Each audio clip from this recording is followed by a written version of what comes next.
Boa tarde. Eu queria primeiro agradecer pelo convite de estar aqui com vocês.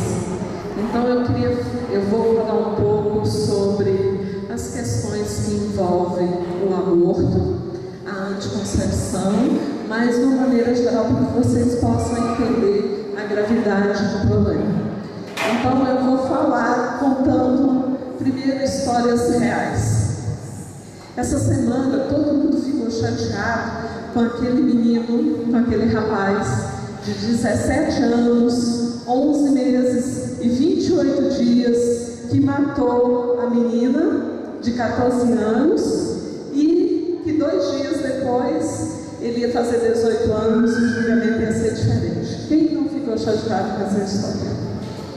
Né? Então, eu posso matar hoje, porque hoje esse crime não é tão crime. Depois da manhã o crime é mais pesado, então eu vou matar só hoje. A mesma coisa acontece com o aborto. Então no Brasil, cada vez mais a gente diz: olha, eu posso matar um filho se ele tiver 9 semanas de vida. Eu posso matar um filho se ele tiver 12 semanas de vida. Eu posso matar um filho se tiver 15 semanas de vida. Então, o matar passa a ser parte da nossa cultura. E aí a gente fica: não, mas eu sou contra o aborto. Tá certo, mas eu sou contra também os métodos que produzem aborto. Será que eu sou contra a pílula do dia seguinte que é abortiva? Será que eu sou contra o uso de DIU, de hormônio, que é abortivo? Digamos que a gente não seja. Mas então, vamos entender a gravidade dessas situações. Eu tenho uma colega, muito amiga minha, que uma mãe chegou para ela com a menina de 14 anos, a menina ia fazer 15 anos no mês seguinte, e a mãe levou para fazer um exame de rotina na ginecologia. Quando acabou o exame, estava tudo bem com a menina, a mãe disse assim: doutora, eu quero dar de presente de 15 anos para minha filha uma cartela de pílula anticoncepcional. E a minha colega não achava nada demais e disse assim: olha, eu tenho até 3 que eu acabei de receber do representante de laboratório, e eu vou dar as 3 cartelas para sua filha. A menina falou assim: eu não tenho namorado, eu não quero ter relações agora. Mas a colega deu as 3 cartelas, ela colocou as cartelas na bolsa. Isso era no mês de junho. Quando foi no final do ano, ela se formou, acabou o primeiro grau, e o colégio levou para uma excursão em Porto Seguro. Nessa excursão em Porto Seguro, do segundo para o terceiro dia, ela encontrou um rapaz que propôs ter relação com ela. Como ela estava com a cartela de anticoncepcional, ela começou a tomar anticoncepcional, teve relação com o rapaz, os 3, 4 dias ainda que ela estava em Porto Seguro. Depois ela voltou para Brasília, não encontrou esse rapaz, sem nenhum problema, tudo ok. Aí, em junho do ano seguinte, a mãe vai lá com ela de novo, fazer os exames de rotina, e essa menina estava com AIDS. A mãe entrou em desespero, e essa colega hoje não passa mais pílula anticoncepcional, porque ela diz assim: eu dei de presente, a mãe dizia, eu dei de presente para minha filha de 15 anos AIDS. Se a menina não tivesse com a cartela de pílula anticoncepcional na bolsa, ela não teria relação com este rapaz. Então, esse é um caso. Eu estava de férias agora no Paraíba, e aí encontrei uma pessoa que eu já conheço há algum. E ela disse assim: minha amiga fulana, você lembra que no ano passado estava aqui? Ela está internada. Eu falei: o que foi que aconteceu com ela? Doutora, ela está com 40 anos, é solteira, e a médica disse que ela estava entrando na menopausa e ia passar uma reposição hormonal para ela. Mas, como ela é solteira, a médica resolveu, em vez de passar a reposição hormonal normal, entrar com a pílula anticoncepcional porque era mais barata. E aí essa moça começou a usar anticoncepcional, 15 dias depois teve um AVC, ficou 1 mês internada e morreu.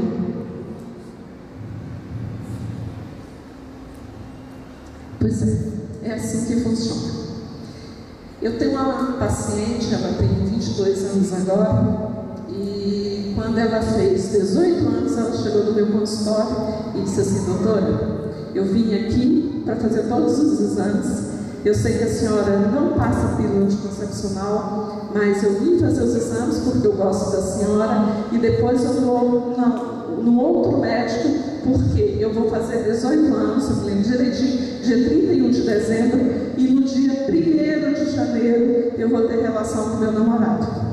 Aí ela foi, disse: como a senhora não vai passar a pílula mesmo para mim, eu vim consultar, ver se está tudo ok, vou no outro médico para começar a tomar a pílula anticoncepcional. Eu falei: tá bom, você é livre para escolher entre o bem e o mal. E aí, o que ela escolheu? Escolheu realmente o que o outro colega indicou, né, a pílula anticoncepcional. Isso com 18 anos. Aos 20 anos, ela volta ao consultório porque ela continuou fazendo os exames comigo e ia nesse colega só para trocar de pílula, ver se a pílula estava boa. Aí, aos 20 anos, eu fui examinar e ela disse: minha perna está doendo.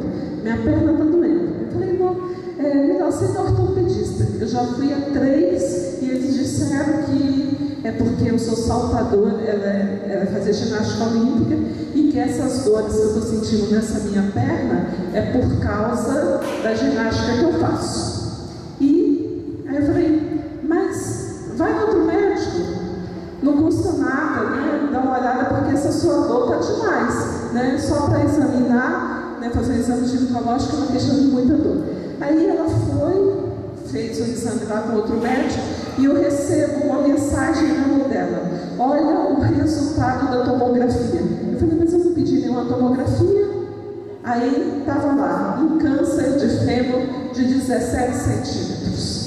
Aí ela foi para São Paulo, fez cirurgia, tirou o osso, colocou uma prótese e tal, e aí fez quimioterapia, e ficou muito bem. Um belo dia ela chega lá no consultório e disse assim: doutora, eu quase morri a semana passada e por isso eu estou aqui.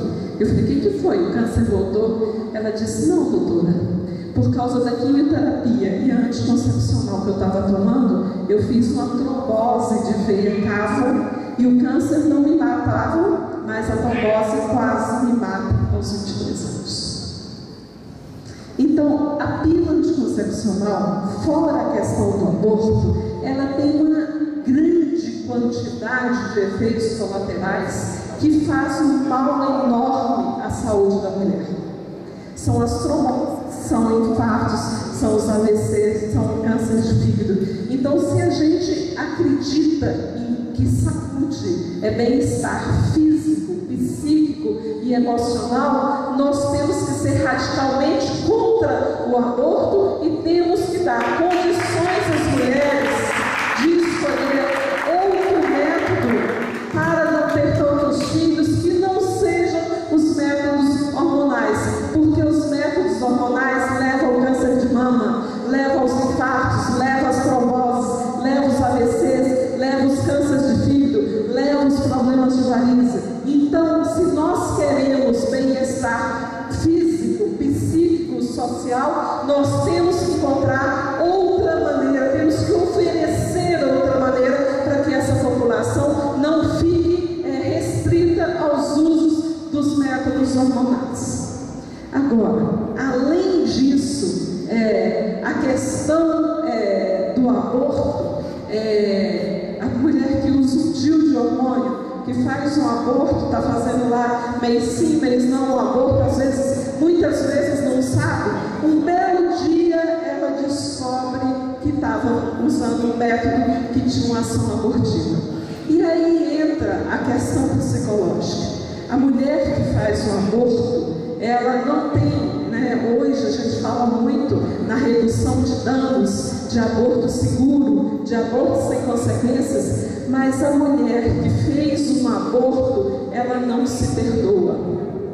Eu já atendi muitas mulheres em 30 anos de consultório, muitas mulheres que e a característica delas é sempre igual. É uma dor psicológica que não termina, é uma dor física que não termina.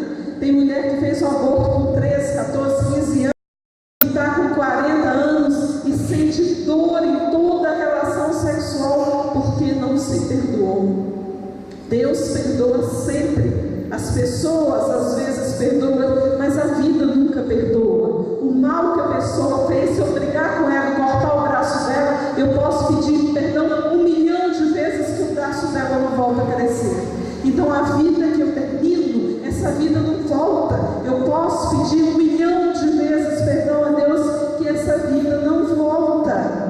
E a mulher que foi feita para a maternidade, tanto é que ela tem um hormônio que é a progesterona para a gestação, um hormônio para a maternidade. A mulher foi feita para a maternidade. Essa mulher, ela não vai se perdoar pelo filho que ela matou.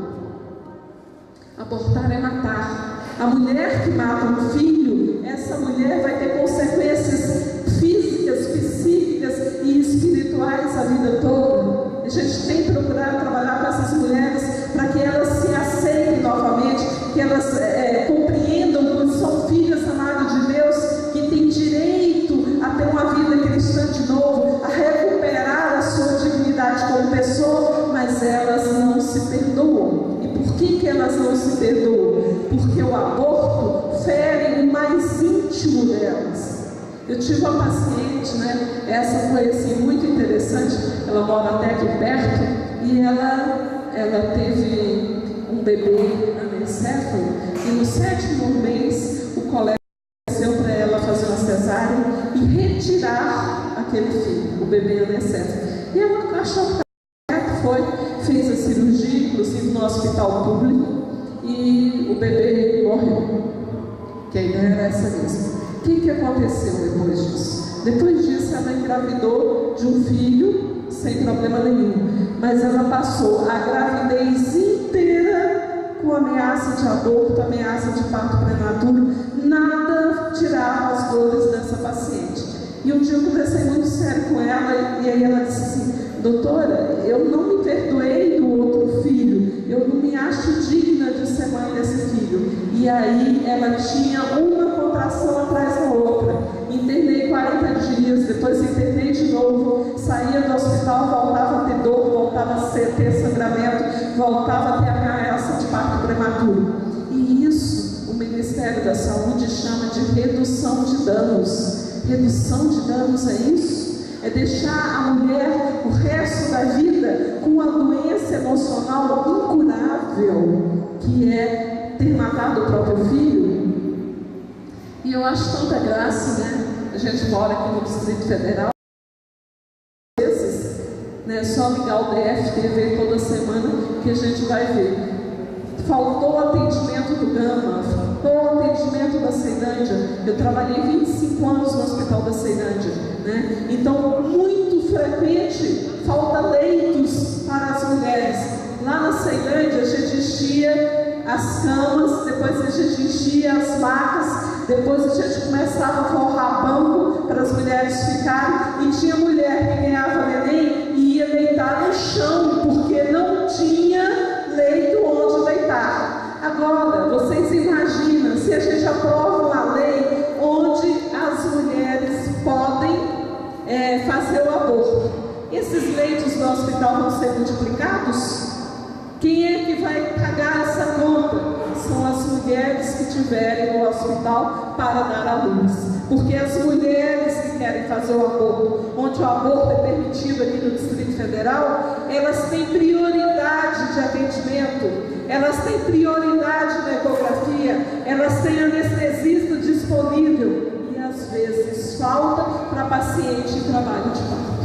E isso é muito sério, isso é muito grave. Mas como se não bastasse tudo isso, a gente sabe que o nosso vizinho aqui, o Uruguai, legalizou o aborto.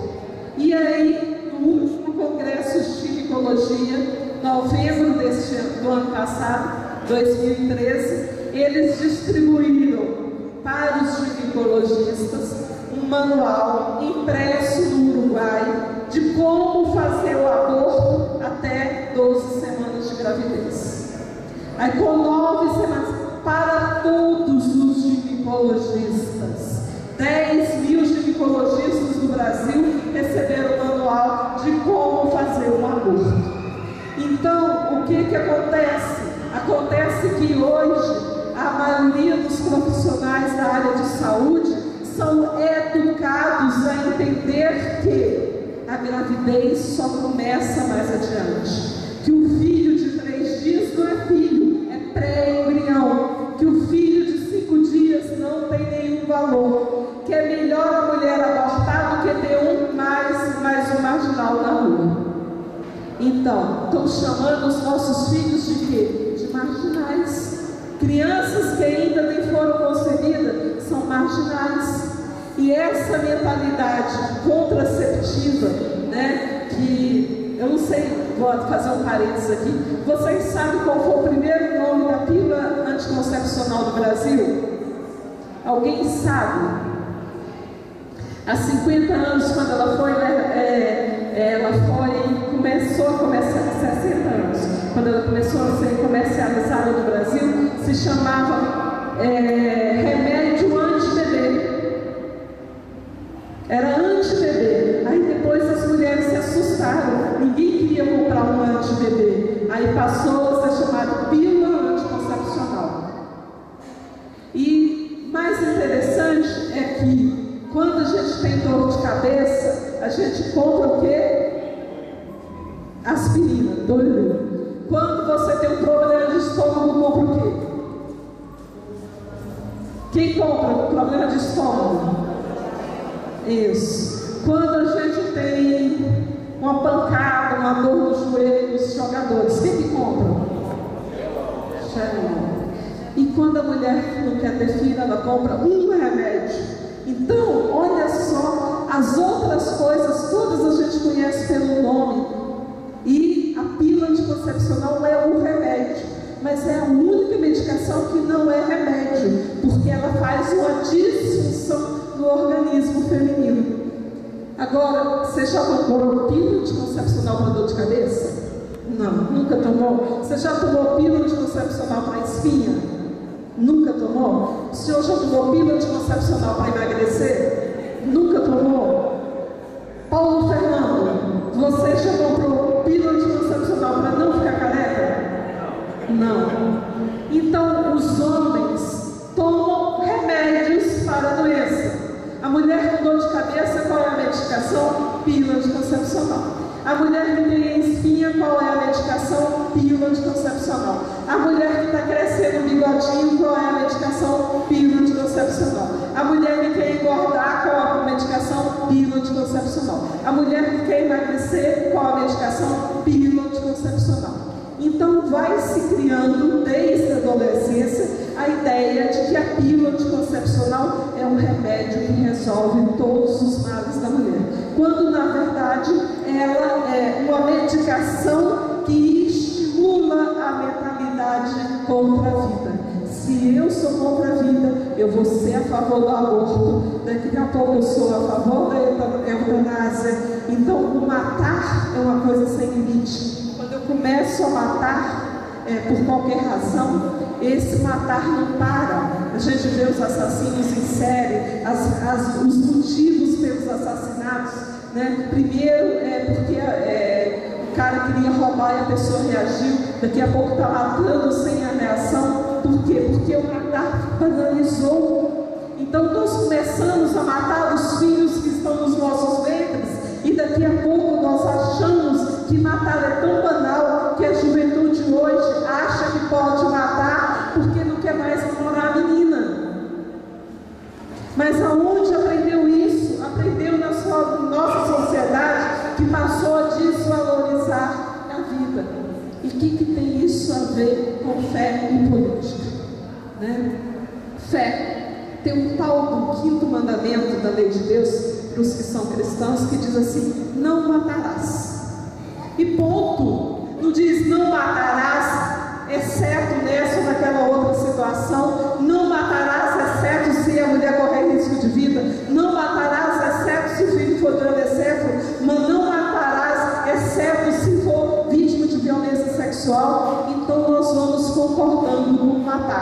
nós vamos assumindo matar como uma coisa bacana para salvar a vida da mulher, né? Eu vou contar mais uma historinha, porque essa historinha, ela é minha, né? Um dia eu cheguei para dar um plantão lá no hospital da Ceilândia, e um colega, até faleceu há 2 anos atrás, por isso eu vou dizer o nome dele, Franklin virou e disse assim: Marli, eu fiz um parto de uma moça ontem à noite e ela não quer o neném. Eu falei, eu vou lá no berçário. Aí eu olhei o bebê do berçário e disse assim: esse bebê é meu. Aí meio-dia, né, abriu o juizado. Aí no hospital a gente passava um fax, né? Eu passei um fax para o juizado, não tinha essa fila que tem hoje, pedindo um bebê. Aí eu fui lá no bercinho do bebê, pus uma placa Rafael, grudei o nome do bebê no bercinho e deixei lá. Isso na segunda-feira. Quando foi na terça-feira de manhã, uma amiga minha, Fátima, ginecologista também, chegou lá e disse assim: mas você já tem filho e eu não tenho, eu quero esse bebê. Aí eu falei: mas porque eu tenho filho, você tem mais direito do que eu ter outro filho, né? Mas eu não tenho, eu quero esse bebê. Aí ela mandou um fax para o juizado e colocou o nome do bebê no bercinho. Ficou Rafael lá em cima, que eu tinha colocado, e João Vitor, que era o nome que ela queria, embaixo no bercinho. Ficou lá os 2 nomes, né? Isso numa terça-feira. Quando foi na sexta-feira, a criança ia ter alta, e aí foi eu e a Fátima lá junto falando com a pediatra: não dá alta não, porque senão ela vai para o centro de recrutamento e triagem, deixa para ver se até segunda-feira o juiz decidiu qual das duas vai ficar com o bebê. E aí no sábado, né, a mãe que tinha deixado essa criança para adoção, ela apareceu lá no hospital. Aí ela disse, a auxiliar foi ajudar ela com a mama, tirar o leite e tal, e disse assim: aquele bebê que você não quer, tem 2 médicas brigando por ele. Aí ela disse assim: se 2 médicas podem querer o meu filho, eu também posso. E por que ela tinha dado esse bebê para adoção? Porque ela tinha um bebê de 4 meses, e aí quando ela chegou, aí no primeiro dia que ela voltou a trabalhar, com 4 meses naquela época, todo mundo só tinha 4 meses, no primeiro dia que ela voltou a trabalhar, quando ela chegou em casa, parou na parada de ônibus, estava começando as casas em volta da casa dela na Samambaia, ela foi vítima de violência sexual e engravidou. Aí o marido falou assim: eu não quero filho de outro homem aqui em casa. E ela disse: eu acabei de ter um bebê, não posso matar o meu filho. Então ela foi no juizado e com 4 meses de gravidez ela deixou esse bebê para adoção. Ela não queria nem ver o bebê porque o marido não queria esse bebê em casa. Então a gente sabia que era um bebê que realmente ia para adoção, porque já tinha 5 meses que ela tinha deixado no juizado. E aí quando ela viu o bebê, porque ela não entrou em contato com o bebê quando ele nasceu, quando ela viu, ela disse assim: mas a gente olha para o bebê e não sente que o cara, não sente nele a violência sexual que eu sofri. Então, o matar, né, é não dar uma chance de vida para essa criança que foi concebida não como a mãe queria. Uma criança que tem um pai que é criminoso, mas no Brasil dizem que não tem pena de morte, mas é mentira. Tem pena de morte, né? O bebê, ele é assassinado pelo crime que o pai cometeu. O cara mata, violenta e etc. E aí 10 anos depois ele está solto, às vezes nem isso. Mas o bebê, ele é morto pelo crime que o pai cometeu. Isso se chama pena de morte. A pessoa é morta por um crime, é pena de morte. O bebê é morto pelo crime que cometeu, que o pai cometeu. E eu em contato com mulheres que tiveram filhos vítimas de violência sexual, nenhuma diz: eu olho para o meu filho e lembro do pai que me violentou. Quem teve filho do próprio marido sabe disso. A gente olha para os filhos e não lembra da relação que engravidamos. Alguém lembra? Tem gente que fantasia: foi naquela noite assim, assim, assim, mas a gente não tem nem certeza se foi naquela noite assim, assim. Então, o filho, ele tem um valor, ele tem uma dignidade, ele é uma pessoa. grande problema, além do problema de saúde, dos métodos artificiais abortivos, e aí tem a pílula anticoncepcional, a pílula do dia seguinte, o DIU, né? São métodos que não são métodos anticoncepcionais, mas são métodos abortivos, porque eles têm ação abortiva. Eles têm uma ação anticoncepcional, mas têm uma ação abortiva. É como se eu tivesse um revólver, colocasse 1, 2, 3, 4, 5 balas no gatilho e apontasse. Eu tenho ou não intenção de matar? Eu tenho intenção de matar. Então, quando eu utilizo um método que, além de anticoncepcional, ele tem uma ação abortiva, eu tenho intenção de matar caso eu engravide. Então, esses métodos abortivos, eles vão desenvolvendo em nós a consciência antivida, vão tirando aquela dignidade de filhos de Deus que Deus colocou em cada um de nós, para assumir essa cultura do mundo que só tem valor aquilo que dá dinheiro, aquilo que dá poder. E aí a vida perde sentido, a vida perde valor, e a minha vida perde valor todas as vezes que essa vida perde valor. A nossa vida, ela tem sentido quando todas as vidas têm sentido. Quando a minha vida perde o sentido, é porque todas as vidas estão perdendo o sentido junto. Então, se nós não queremos a violência no Distrito Federal, a violência no Brasil, a violência no mundo, nós temos que dar alternativas às mulheres de não estarem matando os filhos por métodos abortivos impactantes e pelos métodos abortivos iniciais, a fase inicial que vem junto com o sangue menstrual, mas que mesmo assim tem uma grande desqualificação da vida. Então eu queria, assim, encarecidamente pedir para vocês, né, não estou em campanha política, não sou candidata a nada, para dizer assim, que votem consciente esse ano que chega, porque fé, política e saúde formam uma parceria que a gente tem que pensar antes de marcar um xizinho não, agora não é nem marcar, né? Antes de colocar o nosso voto na urna eletrônica. Obrigada, boa tarde.